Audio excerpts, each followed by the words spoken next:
Good afternoon, everyone, and welcome to Living Well with Dr. John, Adjustment Through the Lifespan. Before we start, I'm going to read two webinar disclaimers. The first is, this webinar is for educational purposes only. For psychological services, please contact your state psychological association for referral. The second disclaimer is, the questions, comments, and opinions expressed during this webinar may not express the views and beliefs of the Christopher and Dana Reeve Foundation. Now for some background on Dr. John. Dr. John Chang is a clinical psychologist and is board certified in rehabilitation psychology. He's a professor of psychology at East Stroudsburg University, as well as a consulting psychologist. Dr. Chang also has a private practice through Doctors on Demand. Two quick notes before we start. Today's webinar is being recorded and will be available on the Reeve Foundation YouTube channel. And if you would also like to ask Dr. John a question, please use the Q&A box located at the bottom of your screen. After putting your question in the Q&A box, please raise your hand if you would like to go live to ask Dr. John the question yourself. Now I'm going to turn it over to John. Hi, John. Hello, Kaylee. Thank you again for the intro. I appreciate that. Good afternoon, everyone, and good morning on the West Coast. I am John Chang. I am a clinical psychologist and a professor at East Stroudsburg University, and I appreciate you having me on today again. Our broadcast is traditionally on the first Tuesday at 2 o'clock. I would like to also thank the foundation, Christopher and Dana Reeve Foundation, for supporting this broadcast. I'd like to thank Kaylee for helping me coordinate the material, and also I'd like to thank Angela for continuing the guidance and making sure we bring what the consumer wants to hear. So today's talk is Q&A. I am going to attempt to answer some of the questions that have been sent to me over these many months, and we accumulated a few. And of course, we never have enough time to answer all of them. So I'm hoping to get to some of these things. Many of our podcasts have been specific topic areas, and I feel that a certain topic of education is always important. We had Nurse Linda for 2 times, which was great because she was an incredible fund of information for us as spinal cord injured individual. Now, for those who have not heard of me or have been on these podcasts before, I am a C5 quadriplegic, tetraplegic, 1986. It's been a long time. And my goal is to give you some personal and professional experiences from what I've been exposed to from the last 33 years. And so I want to begin by just going down a few of these questions that I'm hoping to share with you today. And now one of the things you'll notice, I try to bring humor in as much things as possible, sometimes because that's one of the main ways I cope with my life. So let's start with question 1 that I thought was interesting from Brandy from Alabama. Now this, she states that, she writes, social is non-existent. Haven't had a date in 14 years. Not uncommon statement I used to hear from many of my clients and even non-clients. It's really hard. It's really hard to be out there in the dating world, especially with what's available out there now with all these different websites and Match.com or whatever sites. I know there's tons of them. And how do you date? How do you date from a psychological perspective when you're in a wheelchair? Now, from what I've learned from life and from my experiences, being out there, you have to have some sense of confidence, self-esteem. You have to feel good about who you are. You have to really sell yourself not only your personality, but the fact that you have overcome your disability. I mean, and traditionally, and from my personal experience as well, is that from a male perspective of a heterosexual component, dating females is probably a lot easier than females dating able-bodied males. And I'll talk a little bit about that in a little bit. So from a male perspective, you have to have some sense of ego and confidence, and really selling yourself that this wheelchair is not an issue.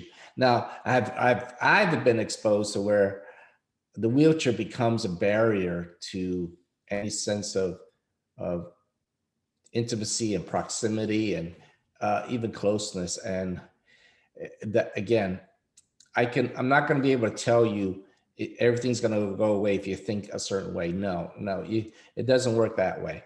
You need to almost accept, move beyond, and to use it as your advantage almost at times. How do you do that psychologically? How do you do that psychologically? Well, for two ways, I'm going to say to you.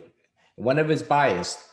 If you're not doing it, if you're not going there in 14 years, then you need to see someone that can help you psychologically, because there definitely may be an area in your ability to feel good about yourself that's really impeding from getting out there. You and I all deserve love. There's no reason why we can't be loved by somebody. I'm telling you, it doesn't matter if I'm in a wheelchair or not. We all need to be loved. And that is a big component of succeeding with a long-term disability like you and I have. That's sort of going to answer one of some of the questions I get a lot of questions about how do we survive now that we're going to be living longer with spinal cord injury. And that's one of the answers, social support. And social support means part of it is meaning dating people. Now that's not all social support, but that is one of the primary reasons why I survive.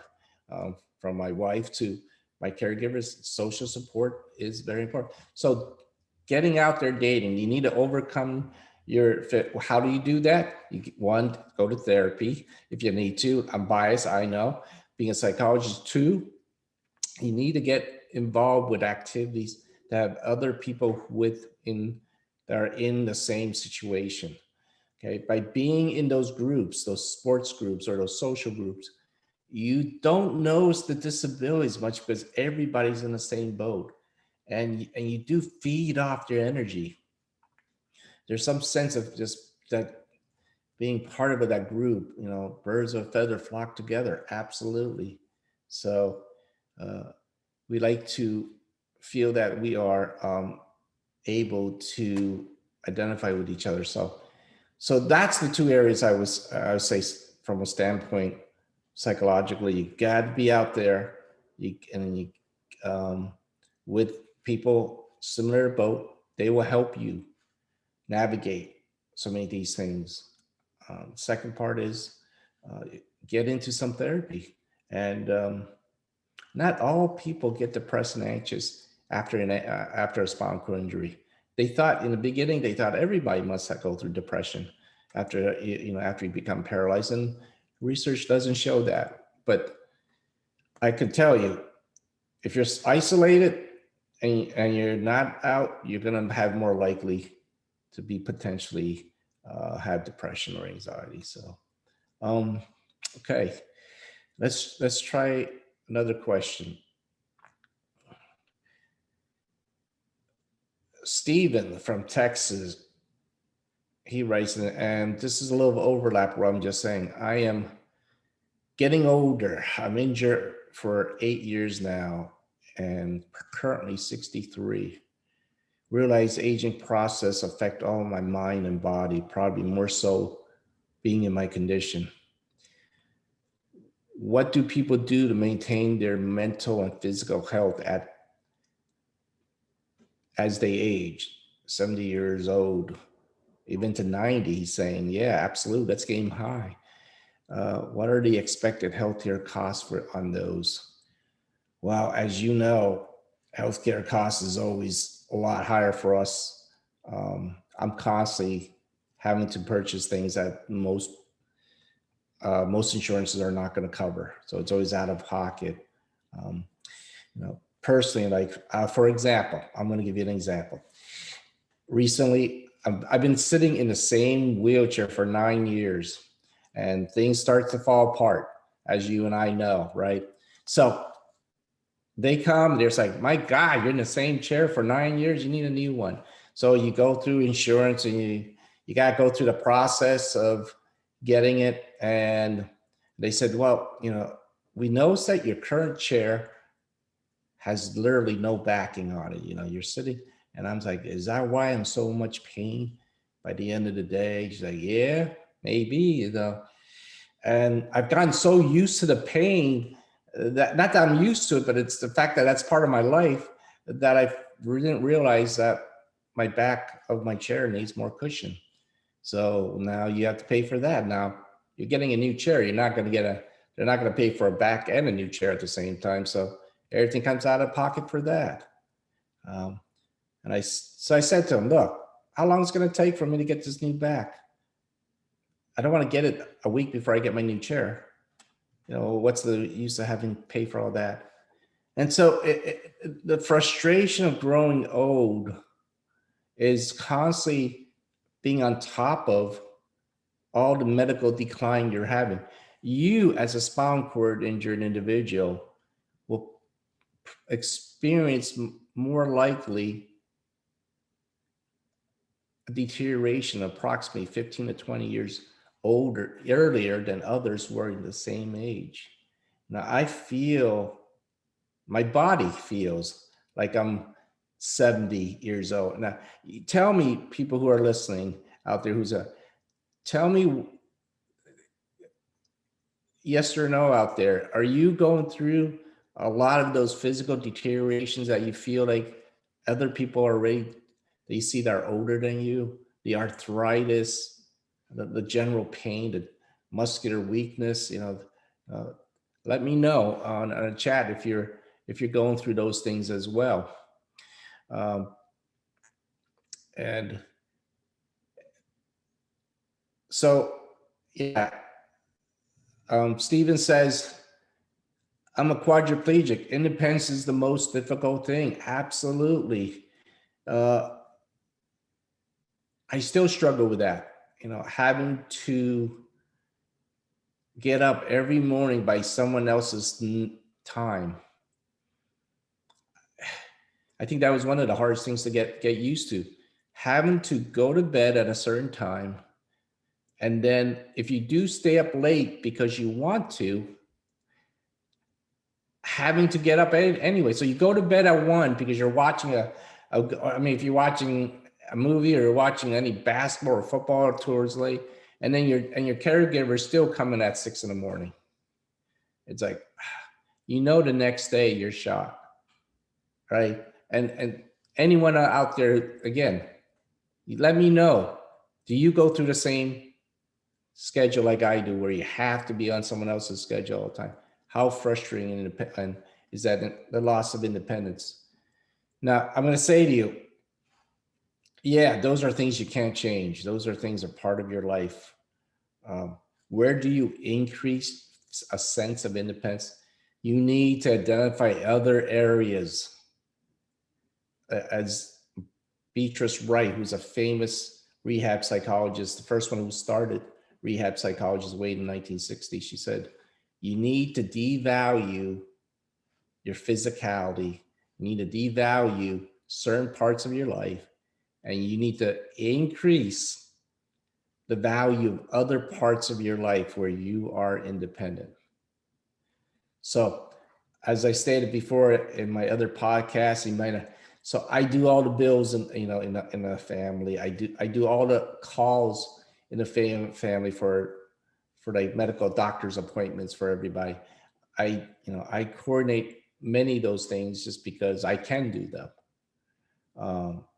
I can't vacuum. I cannot cut the grass. I cannot shovel snow.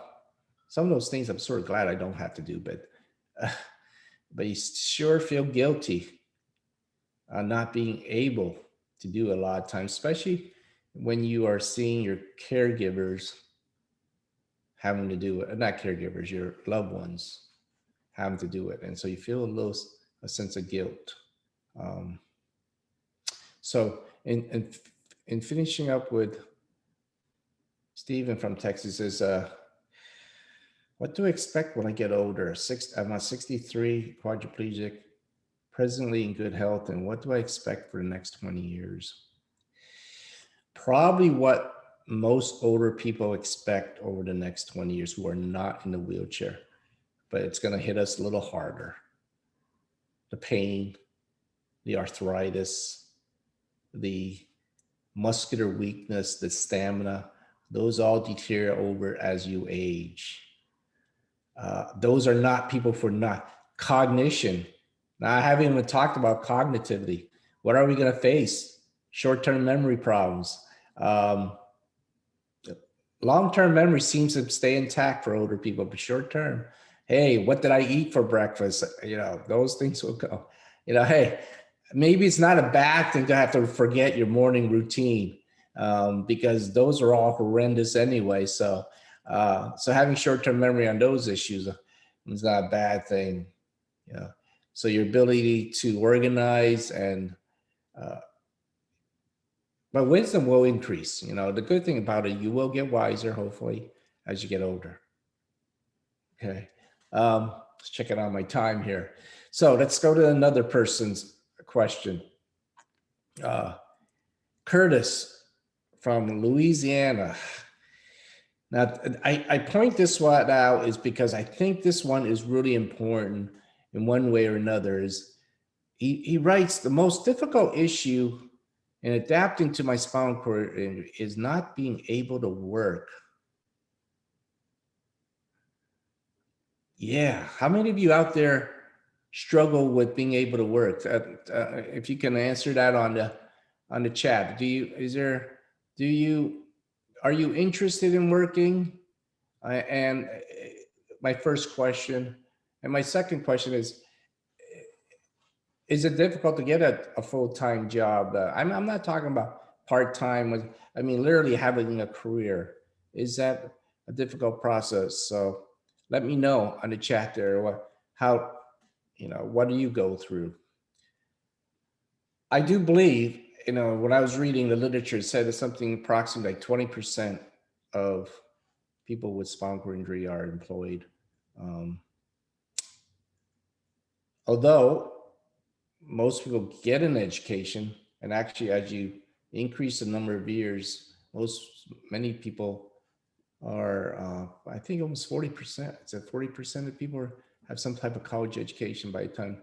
But having work, being able to work is such an important facet of our psychological makeup. I know, don't get me wrong, having to work is a salary issue and a financial issue, and I believe that is absolutely important. But the ability to work brings a sense of self-esteem, socialization. Now, I would say getting out to work, but right now no one works at any buildings anymore. So, but the ability to talk to people, see people, um, getting to know people is probably one of the greatest facets of working. So when I broke my neck at 19, I was so invested in just getting my degrees. But I knew that I had to get as many degrees I could get because I wanted to be independent, and I wanted to be able to have choices in my life.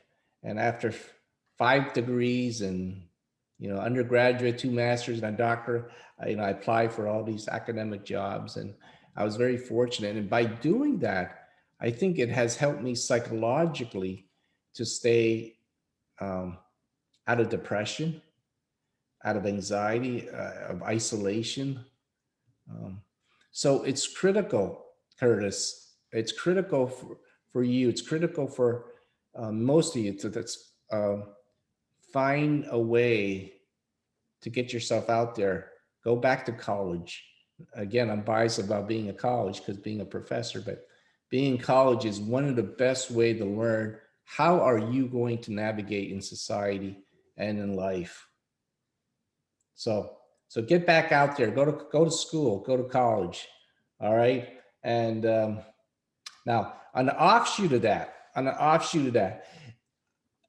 since I do work at a college and since I do consult a hospital, a few months ago, I was asked to get my fingerprints now for FBI background checks and et cetera. So here's the dilemma. Now, many of you may not have this issue with spinal cord injury, but some of you may have. I'm a C5 complete, and I've gone from a C5 to a C4 almost since having those spinal cysts and um, for a few times. I'm going to give a shout out to Dr. Fauci out there in Denver, Colorado at Craig Hospital. He's the one that helped, uh, giving my surgery for these spinal cysts. But unfortunately, I'm down to about C4, and my hands are contractured. I lost my tenodesis. And when you go to get your fingerprints, they put it on a little scanner. You have to stretch your fingers straight. Uh, it never works. It just doesn't work for me. I can never do it. And it took me literally 3 months to find somewhere where I can fit my fingers printed live, with an actual person with ink and everything, and having to send the cards in, and it was a fiasco. And I had to explain to the university HR and to the hospital HR, this is not an easy process. I'm unable to do some of these things, and so we're constantly educating others of our abilities and then our inabilities. So, um, okay. So going back to work, absolutely key. Um, it will avoid, as Janice says, in South Carolina, I'm isolated. Okay. I'm isolated, I'm independent. It goes back to my first question, how do we get away from being isolated and be more independent? Well, getting out there will decrease the isolation, being with people, but that all comes back to having self-esteem, feeling good about who you are, and really not caring about the wheelchair as much anymore. Psychologically, you have to cognitively restructure how valuable is your wheelchair to you. Not at all. You need to say it is not that important. Me being a human being is more important. Okay, we call that cognitive restructuring. We call that devaluing the wheelchair and revaluing other areas. You have more control. Getting to work, these are all interrelated. Going to work creates independence financially, socially. Okay. Women who are in with spinal cord injury, who date able-bodied men, research showed that the more independent you are as a female, the more likely you'll be to be married.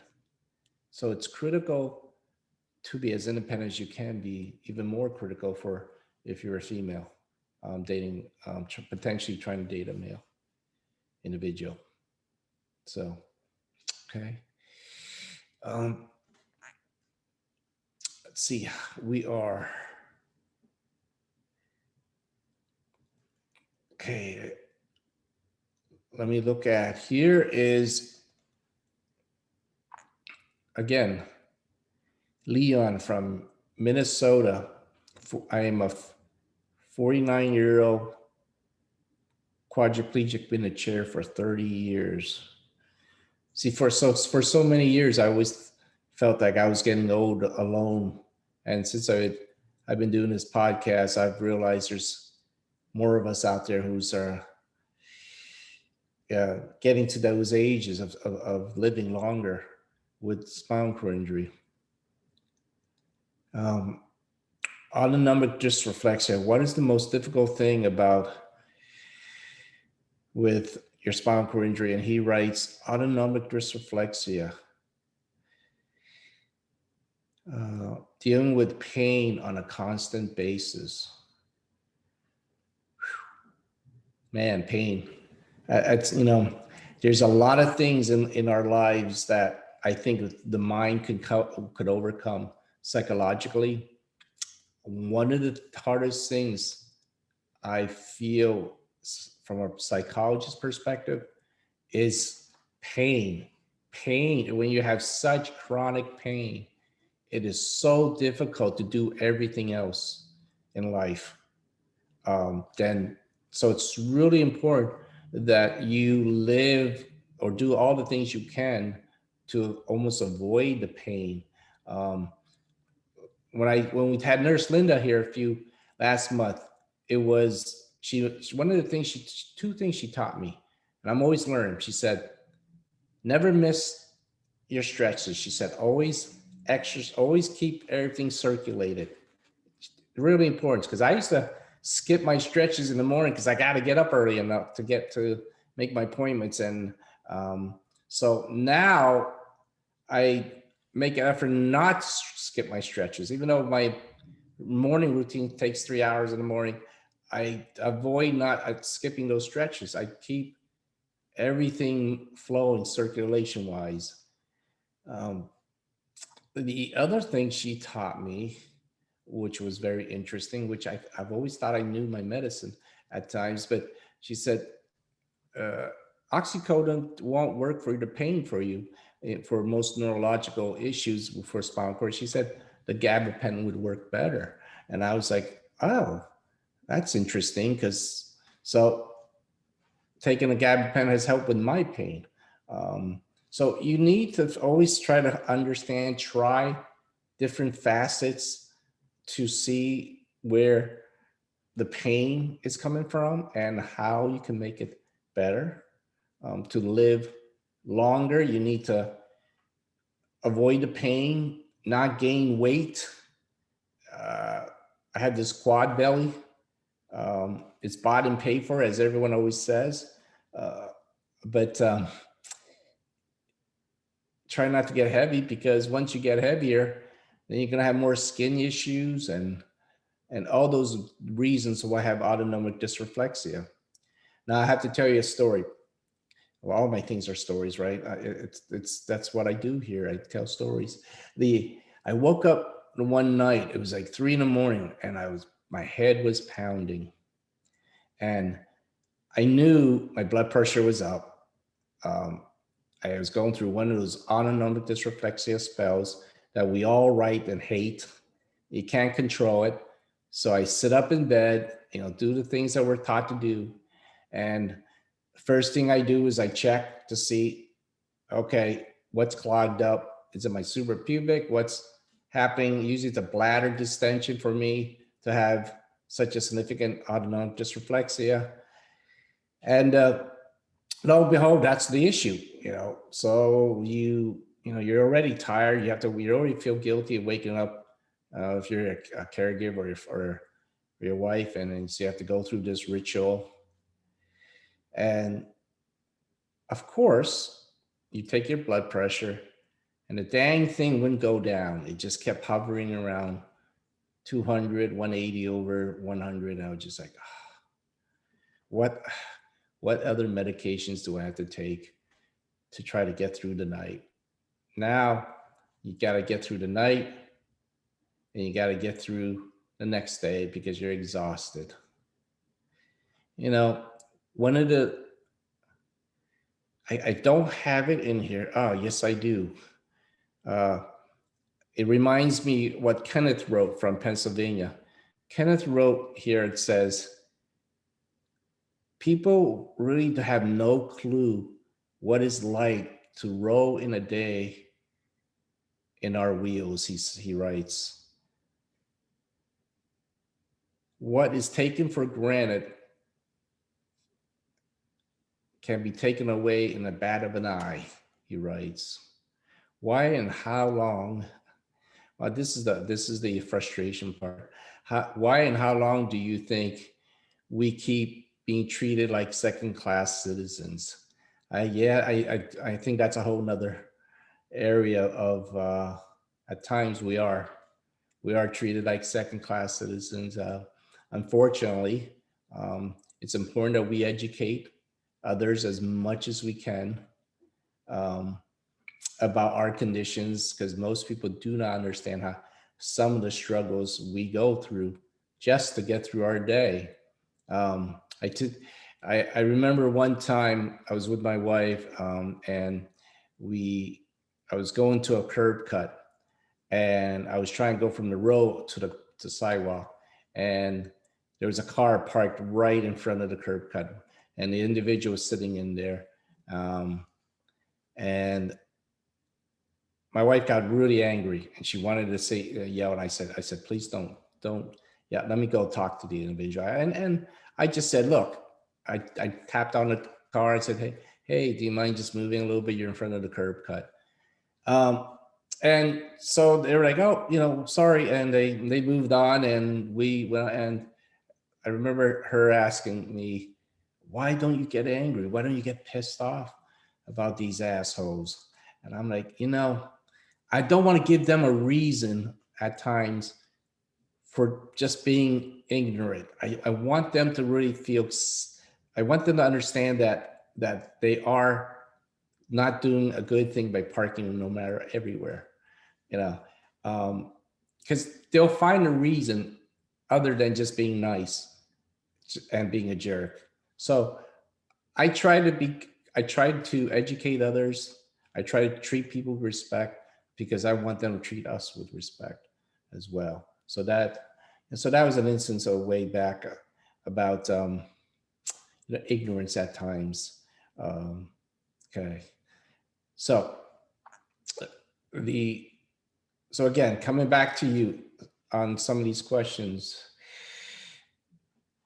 Um, okay, so I have a actually this is interesting because some of our viewers are professionals and not actually individuals with spinal cord injuries. So, and Lauren from Indiana, she writes, I'm a RN who primarily serves the SCI population, and is a nurse.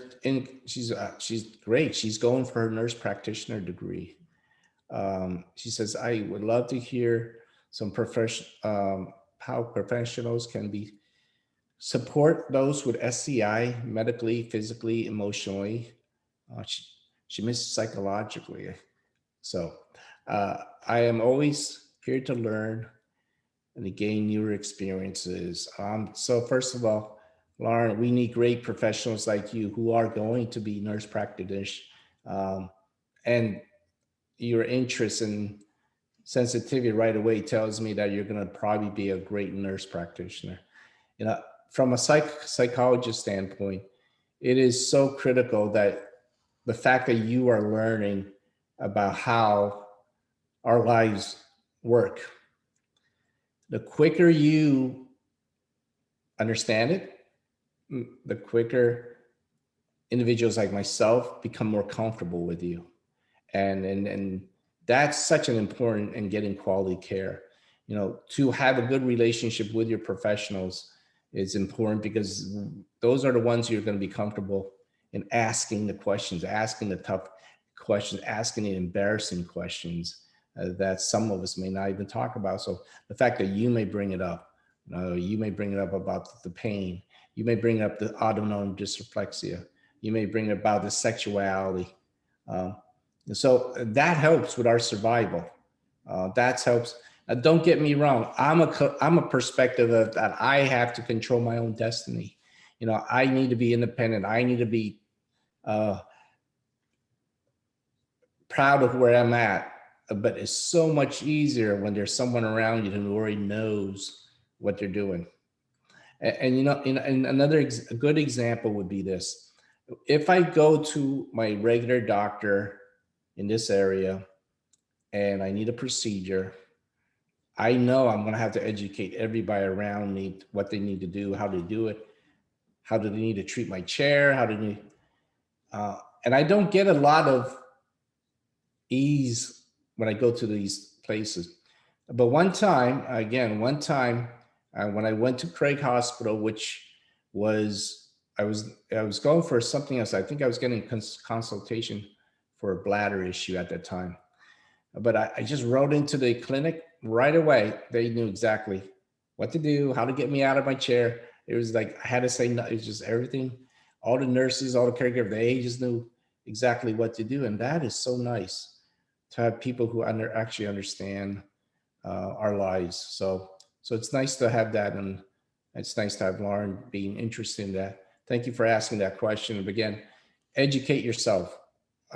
Key number one: find out as much as you can about the specific things that bother us medically. I would say probably the pain, the skin issue, bowel and bladder. Did I get them all? My listeners, tell me if I missed anything. Uh, Tell me yes or no. Pain, bladder, bowel, sores. I think I got them all. Those are the medical. Psychological, uh, loss of independence, um, overcoming wheelchair, overcoming self-image, finding meaning. At this point in my life, um, I think the last 20 years, I think I was following more. I need to be more independent. I need to find a way to control my life. And now that it's gotten older, I'm moving into an area of what are the meanings in my life? Is, what am I supposed to be doing for the rest of my life? What is my legacy? So those things tend to bother me more at this point in my life for some reason. I, I think I need a therapist to talk to. So, what do you think? Um, all right, uh, Caitlin, do you have any questions? That was Kaylee. I'm sorry, Caitlin. Kaylee. I'm going through the chat and the Q&A now. Let's see. I want to make sure I cover some before I go into any more questions and answers. Talk to me. It looks like there's one question in the chat box from John, and it is, why is digital stimulation considered a medical procedure? Most caregiving companies will not do it. Wow, I'm not a medical doctor, so I'm not sure I can qualify even to answer that question. It reminds me of going to the dentist. Uh, Dentists can take apart your teeth, but the dental assistants can put it back together. There's certain rules and parameters that different medical professionals can do and not do. Um, you know, if it's having to insert the digits inside, or being a factor, I don't know the answer to that one. I know what I can understand, or at least hear from you, is the frustration that comes up because if it's diagnosed or used as a medical condition, that means you need to have a professional that is allowed to do it. And in order to have that tells me you're paying a lot more money for that service. And for individuals with spinal cord injury, you have to constantly watch potentially your cost of living, because our cost of living is a lot higher than most people. So yeah, that can be a frustrating part for many of us, because just of that issue, which none of us can get around, um, bowel and bladder. I was just talking to Kaylee right before we started our podcast. The bowel and bladder controls everything I did for most of my life. Now, I already told you in my other podcast, I've shifted over to having a colostomy, and Nurse Linda's like, that is like the last thing you want to do at the end. Like that's like ultimate, you have no choice at that point. And I made that choice a few years ago because, you know what, I was sitting on the toilet 3 hours a day, bleeding from those hemorrhoids, and not knowing that if my day was going to be okay or bad because of that routine in the morning. And so if you don't go in the morning, Now, thinking, oh my God, now I'm going to have to worry about it going all day, in my pants.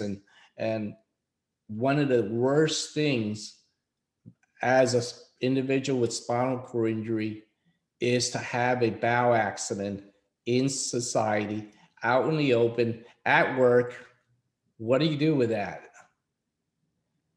You curse out everybody in the world, including God. That's what you do at that time. That's what I did, and I hate the world. I hate my disability at that time, because that is like the most embarrassing thing for me as well. And I would believe most of you who are spinal cord would agree with it. Tell me, give me a yes, that is like the worst fear in our lives, is to have a bowel accident at, when you're in public. So, but again, coming back, that was a horrendous way to have to wake up every morning and decide the rest of your day. And one of the factors I think that made it hard for me as well is that I couldn't travel very well because of the bowel issue. It's like it was difficult to figure a way at times to travel, knowing that that routine has to be done every morning when you go away. Who do you travel with? Caregiver? Do you travel with your partner? Does your partner not want to do that? Is that something you really want your partner to think about? And I hate to say this, every time I fly, the airline destroys my chair. Doesn't matter who I fly. It doesn't matter how many signs I put on my chair. Don't do this. Don't lift this. Don't do. They do it anyway, and they destroy a joystick. They destroy it. So uh, they always destroy it. I have yet to fly without my chair being destroyed. So now I have to say though, when they do beat up your chair, the airline's pretty good at helping you fix it after a few months or a few weeks. So I have to give them that. They have these companies that call you up, like ask what's going on, and ask you why they hate you or you hate them, I guess. But yeah, they destroy you.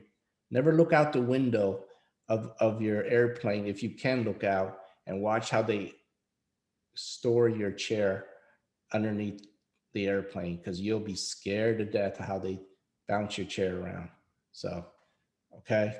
I hope I answered that question there, Kaylee. All right, let's see. If you don't have another one, I'll just continue.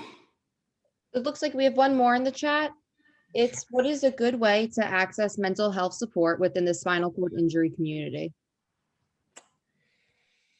Well, the best way to get mental health in the now, if you're going to see a mental health practitioner and they don't have any clue what is in the rehab world, you're going to feel it fairly quickly, that this individual has no clue.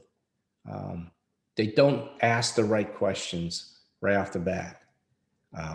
So it's limited. It's not as many of us out there, but you would want to look at the board certification, American Board of Professional Psychology, and within their website, they have a directory, and you have to look up rehab psychologists, those who are specifically specialized in rehab, and type your zip code in there, and hopefully there's a few practitioners in your area that's board certified rehab psychologists like I am. You know, not that there's a lot of psychologists out there who are in wheelchairs, but there are a few. But there are many good people, sort of like Lauren from Indiana, who are just devoted and committed to understanding spinal cord injury individuals. And you can tell right off the bat when you're there, like I said, just like medical doctors and nurses, when the questions they're going to ask you make sense, and the ones who don't make sense. So, okay. All right, let's see. We are going to go down into, so here's a good question from Jim, North Carolina. So he says, he writes that obviously the physical challenge is one of the hardest things to deal with. Being treated differently, being in a wheelchair. We sort of talked a little bit about that. Um, the question that he writes that I like to answer, he says, how do you handle the physical and mental challenges of getting back to work and being accepted at work with that? And I think that's interesting for me at this point, because I truly are invested in trying to figure out what's the best way for us to get back to work. Now, if you can, I would say go back to college. I think college, and I'm biased, college is the best way to help allow you to learn about problem solving. How do I take notes? How do I get to class on time? How do I have certain expectations? Um, by getting through those, learning to get through those things, you start to learn about, well, these are things that's going to happen at work. Okay. I'm all about teaching you how to fish, not about giving you a fish. So if you learn the skills on how to manage those problem solving tasks while you're in college, then that's a great way to prepare yourself for work in society. Now, if you're having issues psychologically while you're in college, of course you can go to the counseling center at the college, but again, they may not be as aware of your issues being a person with a disability going to college. Now, there are always offices of disability services on campuses, so that's always nice. There may be other students, and so learn from your student friends. There are other people who are in wheelchairs on campus as well, especially the larger campuses. Now, I'm not going to say to you that going to a bigger college is. I'm at a small, medium-sized college, but I went to a private small school when I was disabled, and that was nice because really the administration knew who I was and was able to help me tailor um, my education. Being in a small school, they schedule my classes all on the first floor. Um, the labs, I had to go up to the second floor, but go into these freight elevators, and back in the old days, and so they did what they could to make it work. Um, but so that's what I would say to Jim in North Carolina, that you need to get over the physical challenges, obviously, with or with those of who pushes a manual chair versus electric chair, um, being treated differently. I think those are two big ones right off the bat. You got to get to know those two things, and you have to get some sense of control. Now, it's not always easy, though. I mean, I've been doing this for 33 years, and I still have my days where I just struggle. If it's the pain, if it's some sense of loss of meaning, why do I do what I do? If it's frustration on not being able to do a certain thing in my life, those are my down days. And when I have those down days, I really look for friends to, and they're not always in wheelchairs. Sometimes they are. There are certain friends who are in wheelchairs that I lean on when I have to. A lot of times they're just my good friends that I have has been around in my life. It's not uncommon to lose most of your friends after your accident, because you really didn't have much of a deep relationship with them anyway in the beginning. And when you become paralyzed, yeah, they'll come around the first year. First year is like I hate to say, it's like a freak show. They come around, they want to see you, they want to say hi. But then after that first year, then you lose everybody. I did. At least I did. I felt like I lost my whole entire support system. But the ones who stick around, Yeah, they are the more important people in your life. They are the ones that who truly are interested in who you are, and so I'm grateful for the ones who did hang around after a while. Um, okay, let's see. We're gonna move on to a few more questions as we get closer to our time. Uh, so, oh, is Kathy in here? Is Kathy available? Sure, sure. So we have Kathy who's gonna come on. We have Kathy from California, and she's gonna ask me a question live. Gonna try something here a little different. Kathy, Hello. hi. How are you doing today? I'm doing fine. How are you? Good, good. I, I'm glad you finally were able to come on. And do you, and I have to tell you, I did introduce myself to Kathy. All I know is that Kathy, her and I are both C5 quadriplegics. And if I remember right, Kathy, 30 years post. It'll be 30 years in May. Okay. And that's all I know about Kathy other than that. So do you have a question for me, Kathy? Well, one of my questions was that I wanted to know, I guess it kind of ties back to some of the other things that you were talking about earlier, about aging with a spinal cord injury, because like it seemed like in the beginning, they talk a lot in rehab about like adjusting to your spinal cord injury. It's going to get easier as time goes on, and I'm still waiting for that to happen. And so it Yes. seems like, oh, go ahead. No, no, yes, absolutely. If I remember, they said you're gonna have some cure in 5 years, right? Isn't that what Yes, they tell us? And those 5 years went quick, didn't they? they sure did. Yes. So, yeah, I just noticed that, like, yes, I've adjusted to you know, the fact that I have to live in a wheelchair every day to get around, and, I can, when things are going good, that's great. But it seems like as I've gotten older, I struggle now with, like, well, again, secondary conditions. And, you What know, are they? What are the uh, hardest part about living long term with spinal cord injury for you?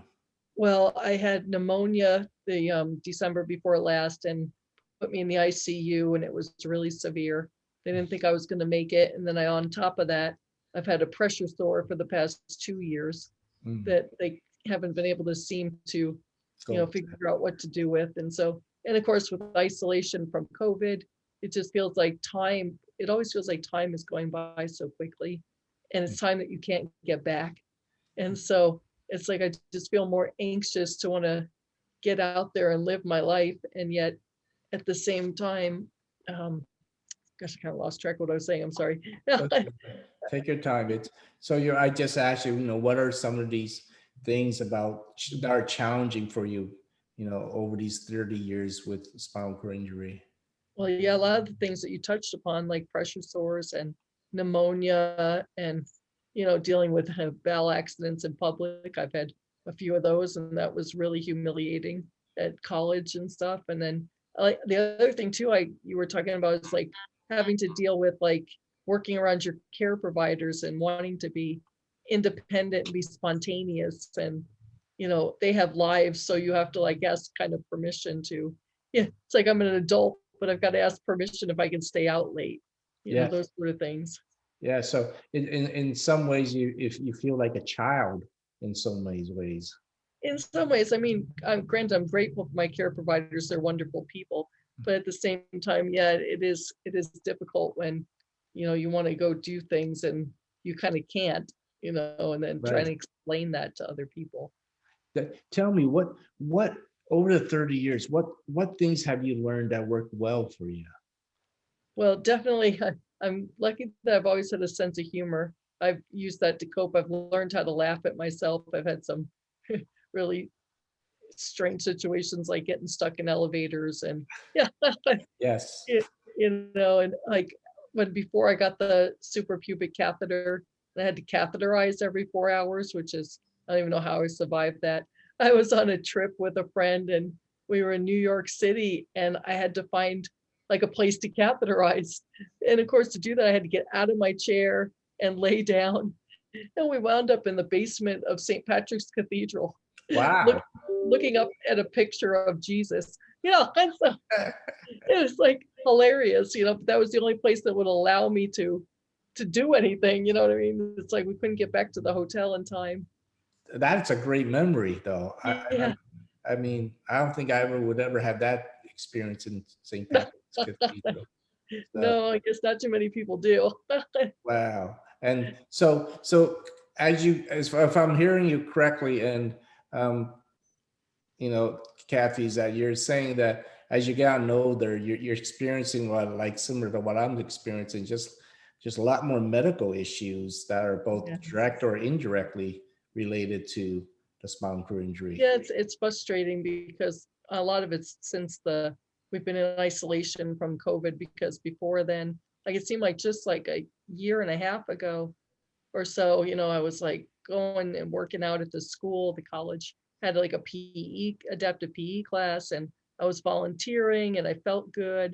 And then it's like, wow, all of a sudden it's like feel like I aged like 20 years in just that short period of time. Yeah, and so much of it is because of this isolation. I mean, you're not the only one. Even with spinal cord or without spinal cord injury, Yes. so much of this pandemic has forced us to feel in a weird way anxious, highly anxious about life. So, well, and tell me, are there any other areas in your life that you thought was you know difficult or interesting for us to know?